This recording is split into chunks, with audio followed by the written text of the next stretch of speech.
Sabi ni Recto, ang ano natin, ma'am, 2026 budget ay kulang pa ng around more than 26 billion. I'm not 200. sure, ma'am, but 200 billion. 100 billion. So, ma'am, saan mo kukunin yun? Kasi pag pinag-uusapan natin dyan, ma'am, pera pa rin. May deficit na nga ang 2026 budget mo. Di bayaran ni BBM yung 203 billion na estate tax due natin.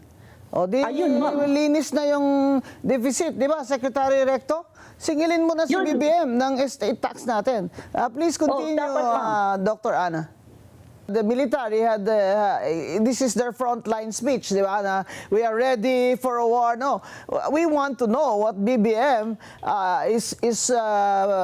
has a plan, if he has a plan, na paano po, tama, economic mitigation dahil sa problemang nagdangdigmaang ito.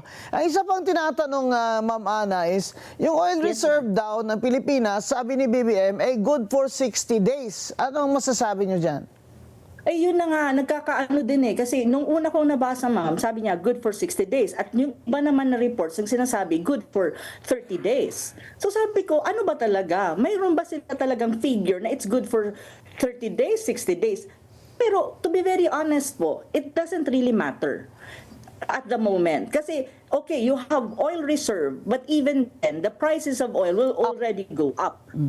Yun yung immediate eh. How you gonna buffer the rise oil prices? At saan ka bibili? Ma'am Ana, saan siya bibili?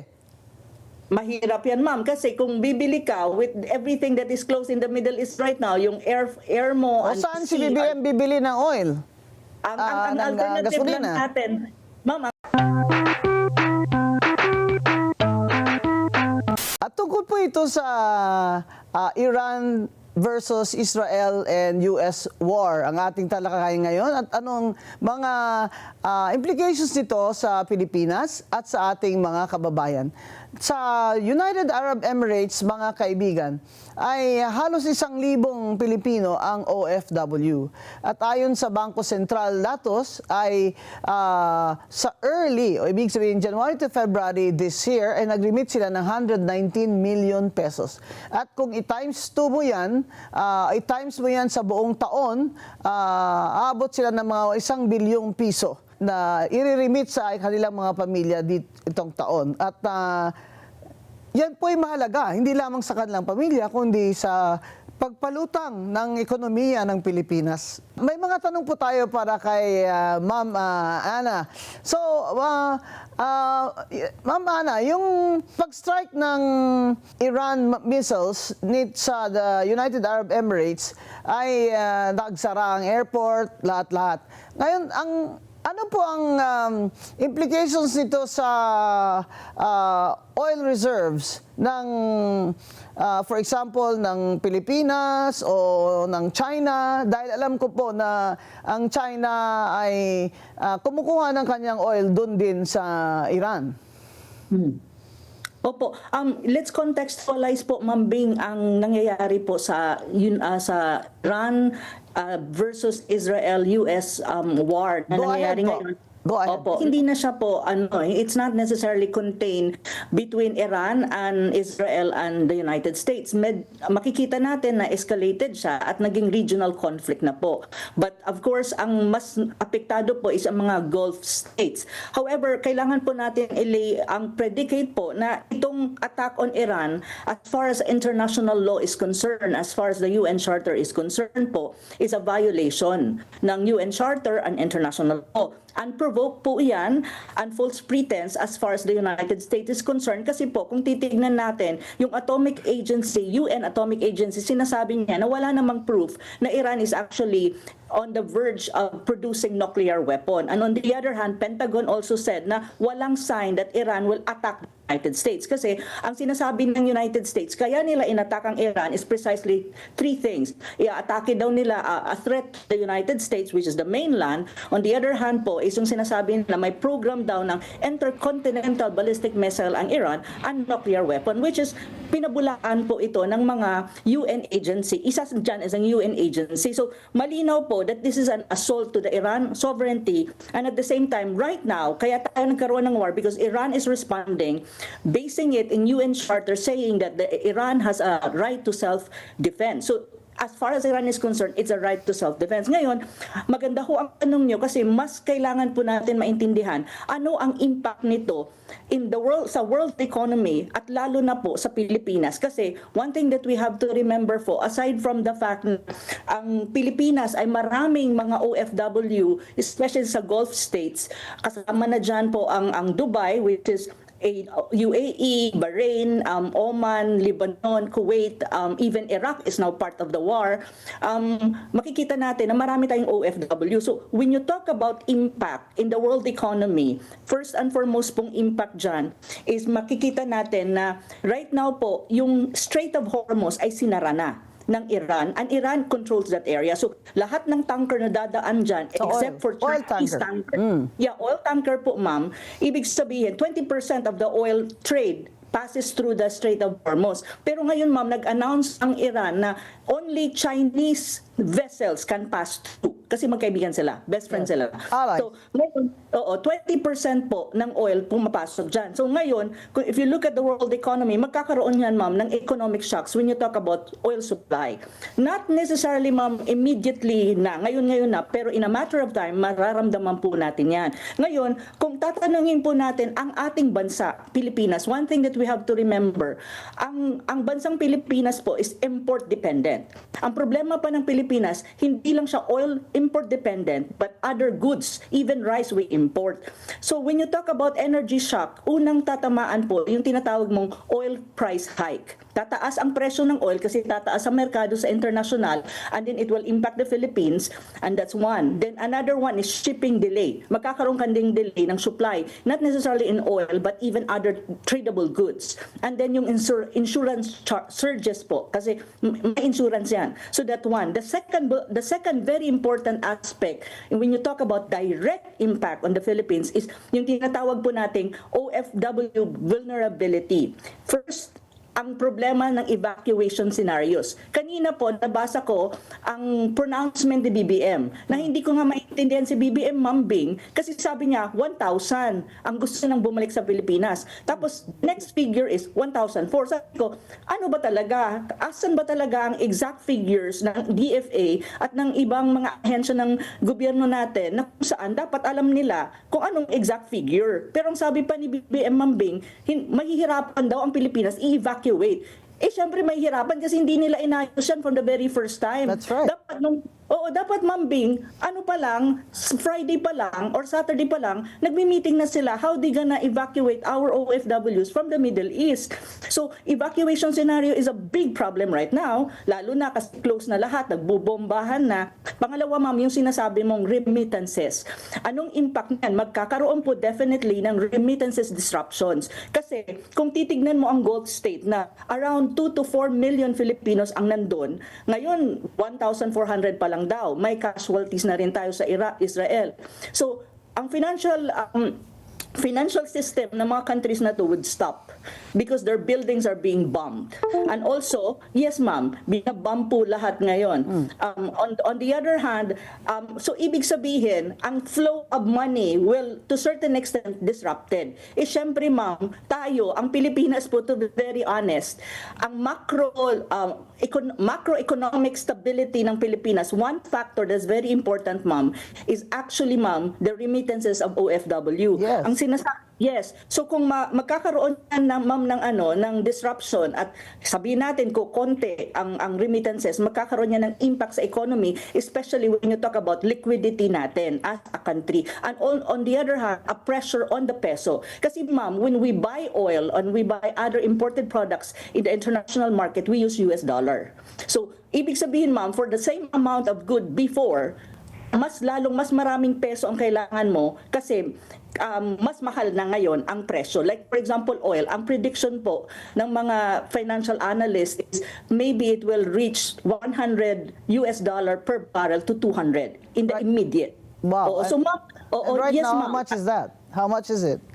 Ma'am, ngayon I think it's around 80. 80 to 60 in the international market. So it's already an increase. At saka mayroon daw fuel increase na already sa ating domestic market, ma'am. Mga 10 pesos na ata ang fuel sa atin, pati yung gasolina. So it's already an increase. Ang problema po sa Pilipinas, ma'am, and even other countries, kapag nag-increase ang fuel, whatever kind of energy-related products, ma'am, mag-i-increase ang food cost, mag-i-increase ang electricity and other Transportation. transportation, lahat, ma'am, kabit-kabit yan eh. Yeah. So yun ang malaking problema. And another thing, ma'am, na hindi dapat, ma'am, na-anticipate na ni BBM as president is yung labor displacement. Ma'am, kasi kapag tumagal yung war na yan, definitely there would be possibility na mas maraming Pilipino OFWs ang i-evacuate, and then pagdating sa Pilipinas, Walang you need trabaho.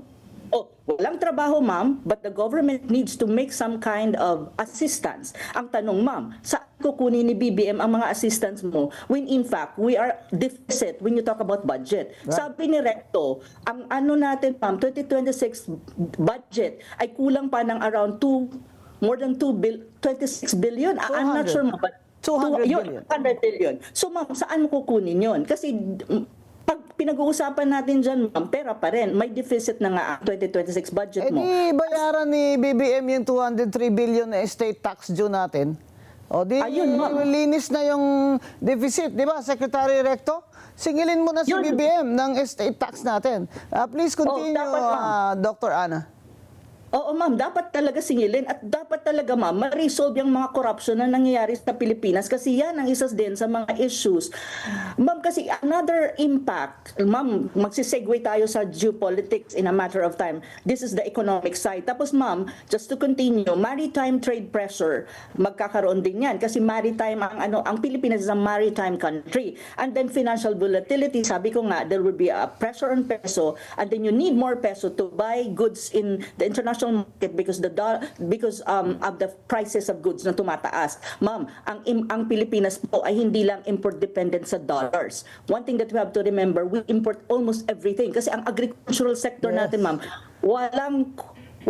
hindi ganoon ka-effective or efficient or wala kang talagang productivity. Rice we import. Even salt, ma'am, we import. So paano yan? When there is a war, usually, ma'am, in international relation and in geopolitics, ang inuuna ng mga bansa is protektahan ng kanilang country. So ibig sabihin, lilimitahan nila, ma'am, yung pag-export nila ng goods kasi they need to have self-sufficiency. So that will start also in a matter of time. Kapag itong war sa Middle East is lalo pang mag-escalate at magkaroon ng spillover effect. So that is also another problem ng Pilipinas na dapat ngayon pa lang, ma'am, yung ating mga so-called leaders, pinag-uusapan na ito, meeting na mitigation, ano yung plan na hindi alam ng mga Pilipino kasi busy sila, ma'am, sa impeachment ni Sara Duterte. That's which correct. is crazy. Crazy talaga, ma'am. And then investment climate. This is the one na mag-shift ako, ma'am, with the issue naman, ma'am, ng EDCA.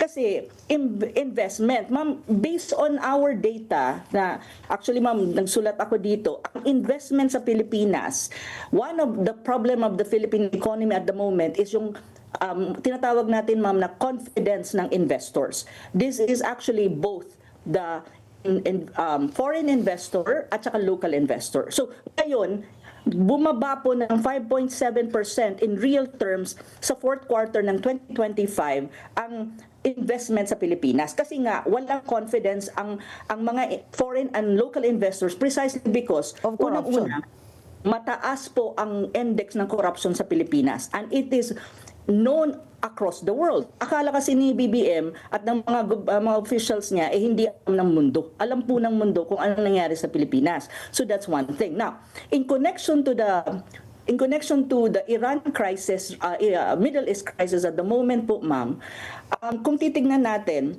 if you look at geopolitics po, lahat ng ang binobomba din ng Iran is not just Israel.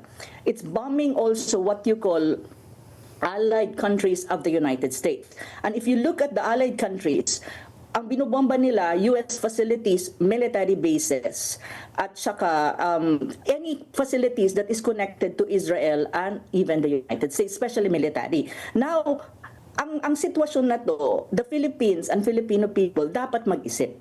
Kasi bakit po? May EDCA sites. How many? EDCA sites? ang EDCA sites po, kahit ano pang sabihin ng National Security Council at ni Gibo at saka ng mga ng military na EDCA sites are not US military bases, ma'am. It is a US military bases. First and foremost, why?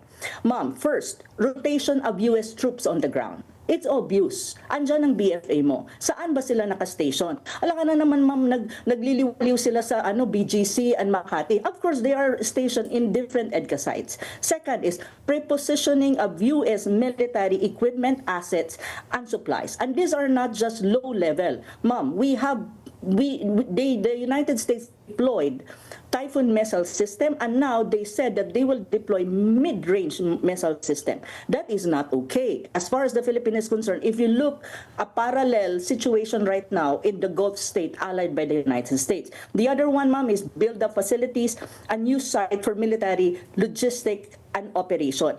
How it is connected to the so-called perception of confidence in the Philippine economy and the Philippines as an investment hub, quote-unquote. Ma'am, hindi mag-i-invest sa Pilipinas, aside from corruption, hindi mag-i-invest ang seryosong investor, especially foreign investors, sa Pilipinas kung nakikita nila that the Philippines is a frontline state ng United States. It's vulnerable to military attack.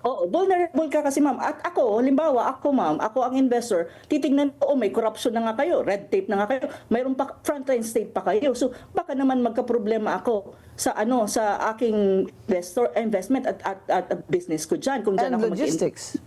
And logistics, yes, ma'am. So kung titignan mo, ma'am, yung nangyayari sa Middle East should be an eye-opening sa mga Pilipino na kailangan natin maintindihan na yung in geopolitics, yung tinatawag mong EDCA sites, they should not cover it up na hindi yan EDCA sites, hindi yan US military bases. We have to see it for what it is. Kasi ma'am, mag-impact yan geopolitically speaking sa atin and at the same time economy-wise, especially when you talk about confidence in investing in the Philippines.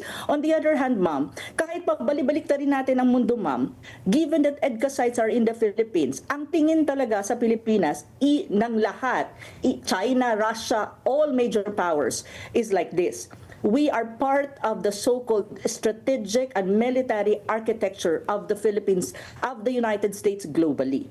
So when you talk about this, it means the perceived adversary or quote-unquote adversaries of the United States, tinitignan din ang Pilipinas. Why? Maybe if there would be a spillover effect, itong nangyayari sa Middle East, the United States may decide to use their bases in the Philippines as a launching pad, refueling, operational interoperability or whatsoever. That is a possibility. Kasi ma'am, ngayon, kung makikita mo, even in Japan, ang mga officials ng Japan, nagmi-meeting na sila and they're questioning already why the Japanese government is on the side of the United States saying they support the war a war against Iran by the United States. So, may mga ganitong usapan na. And then, ito yung mga bagay na I think maintindihan ng Pilipino na kung saan itong BBM government, ma'am, is tinatry pa nilang i-smoke screen lahat. Na para bang sandali muna, hindi nyo naiintindihan ang impact nito sa Pilipinas, both geopolitical speaking and survival of our country and our people, and at the same time, the economic impact. So, ilagay po natin, dalawa ho yan, ang impact ng Middle East crisis directly on the economy. That's painful. Kasi ma'am, kung titignan mo po, ang GDP growth po ng 2025 ng Pilipinas is 4.4. Hindi niya na-achieve ang kanyang goal na 6.5. That is a big blow to the BBM administration. Ang fourth quarter of 2025 is 3.0 lang ang GDP mo. That is way below the expectation. Now, pagdating naman, ma'am, aside from the issue ng investment, marami kang issue din, ma'am, when you talk about unemployment, underemployment, inflation. Unemployment, 2.26 million. Yes, ma'am. So, pag samasamahin mo yan, inflation umakyat, kakaakyat lang yung bagong, yung bagong bagong forecast, rate. Oo, ma'am. Inflation went up. Yes, ma'am. So, inflation went up already. Hindi pa nga tayo, ma'am, nasa ano pa lang tayo, ma'am, nasa 4 Wala pa days. yung hindi pa nag-i-increase yung gasolina. Yes, ma'am. So, ma'am, nag-increase na daw. Nag-increase na ba? Ma'am. Oo, Yeah. nag-increase na po. Oo, yan. Tapos, ma'am, take note, our national debt is 17.7 trillion and then 63.2% debt to GDP ratio, which is beyond the threshold already. Because in a country, pag lumampas ka ng 60% debt to GDP ratio, it's already a signal. Parang, ops, red light na yan, mag-ingat ka na. So, may ganun din. So, kung sumahin mo, ma'am, the Philippines really is in a very dire situation. At ano pa yan, ma'am, na compounded pa siya dahil biglang nagkaroon ka ng Middle East crisis. Ang tanong kasi dyan, ano ang mitigating plan ni BBM? What is that plan? May plano Pinapahanda ba? daw niya, Ana, ang Armed Forces of the Philippines na pag may digmaan ay they can last for 20 to 30 days. Ewan ko kung anong klaseng reason that I suppose BBM expects a man-to-man war on land, but you know the war now, it's a missile attack. Yes, ma'am. I don't understand why the military had this is their frontline speech, di ba? Na we are ready for a war. No, we want to know what BBM has a plan. If he has a plan, na paano po tama economic mitigation dahil sa problemang nagdigmaang ito. Ang isa pang tinatanong, Ma'am Ana, is yung oil reserve daw ng Pilipinas, sabi ni BBM, ay good for 60 days. Anong masasabi nyo dyan? Eh, yun na nga, nagkakaano din Kasi nung una kong nabasa, ma'am, sabi niya, good for 60 days. At yung iba naman na reports, yung sinasabi, good for 30 days. So sabi ko, ano ba talaga? Mayroon ba sila talagang figure na it's good for 30 days, 60 days? Pero to be very honest po, it doesn't really matter at the moment. Kasi, okay, you have oil reserve, but even then, the prices of oil will already go up. Yun yung immediate How you gonna buffer the rise oil prices? At Which saan ka eventually, bibili? ma'am, Ma'am Ana, yun din, ma'am. saan siya bibili? Mahirap yan, ma'am, kasi kung bibili ka with everything that is close in the Middle East right now, yung air mo, O saan si BBM bibili ng oil? ang ng alternative lang gasolina? natin, ma'am, ang alternative natin, to be frank with you, kung may pera tayo, which is yun ang problema, is either you buy it from the United States, which is malayo, that would be costly, or you buy it from Africa, like for countries like Algeria and Nigeria. Ma'am, my God, ang layo nun. Oo, saka ang pero problema iikot dyan, sila. ma'am, iikot sila, ma'am. Yes. Ang problema dyan, ma'am, kasi iikot ka, may insurance yan, ibabayaran mo yan, may freight cost yan. So mataas pa rin. Ang So tanong, China lang ang may supply kasi siya lang padadaanin sa Strait of Hormuz. yes, and Hindi Russia. naman bibili si BBM sa China. Ayun ang problema niya kasi hindi maganda ang relationship natin with China at the moment. At saka, with the new announcement of the United States saying na they will deploy more mid-range missile system sa Pilipinas, that is a no-no to China. As far as China is concerned, they oppose this. They've been opposing, ma'am, yung Typhoon missile system deployed already in the northern Luzon. Kaya nagiinit ang ulo ng China dyan. Kasi malapit yan sa Taiwan. Right. And we know that Taiwan is the soft belly and actually there are two soft bellies, ma'am, ng China. That is the South China Sea, pero hindi pa ako nangangamba dyan masyado, ma'am, though very critical yan, and it's a spot for any kind of military conflict. However, maraming players dyan, ma'am. Andyan naman yung Malaysia, andyan din yung Vietnam. So hindi ganun ka, kumbaga, to have a military escalation, medyo mas lower ang ang possibility. Ang mahirap, ma'am, itong Taiwan part, which is ang deployment, ma'am, ng mga assets ng Amerika is actually nandun sa area na yon. Kasi Batanes is not declared as an EDCA site. But actually, if you really look at Batanes, ma'am, it is an EDCA site. It's very near China. Yeah, very near Taiwan. Ah, and also Taiwan, Taiwan po. So, ang Taiwan is part of China. So, in a way, ma'am, may ganun talaga na dynamic. So, kaya maganda itong programa natin, ma'am, ngayong araw na to para maintindihan ng ating mga kababayan na ang problema ng Pilipinas dahil sa BBM government na yan is multi-level. Yes. Mayroon kang economic, mayroon kang international relation, you have a problem with your largest trading partner, which is China, both import and export, kasi sila talaga ang largest trading partner. Supposedly, China is one of our number 5, number 3 investors sa Pilipinas. Investor confidence is very, very low because ang Very BBM weak, ma'am. administration, massive corruption is very, very high. And Yes. our problem now is not just that we have a limited supply of oil and we will suffer from the increase in prices and our economy will suffer, but that BBM now, if it lasts more than 30 days, might not be able to buy oil nearby. So it's still going to cost the Philippines more.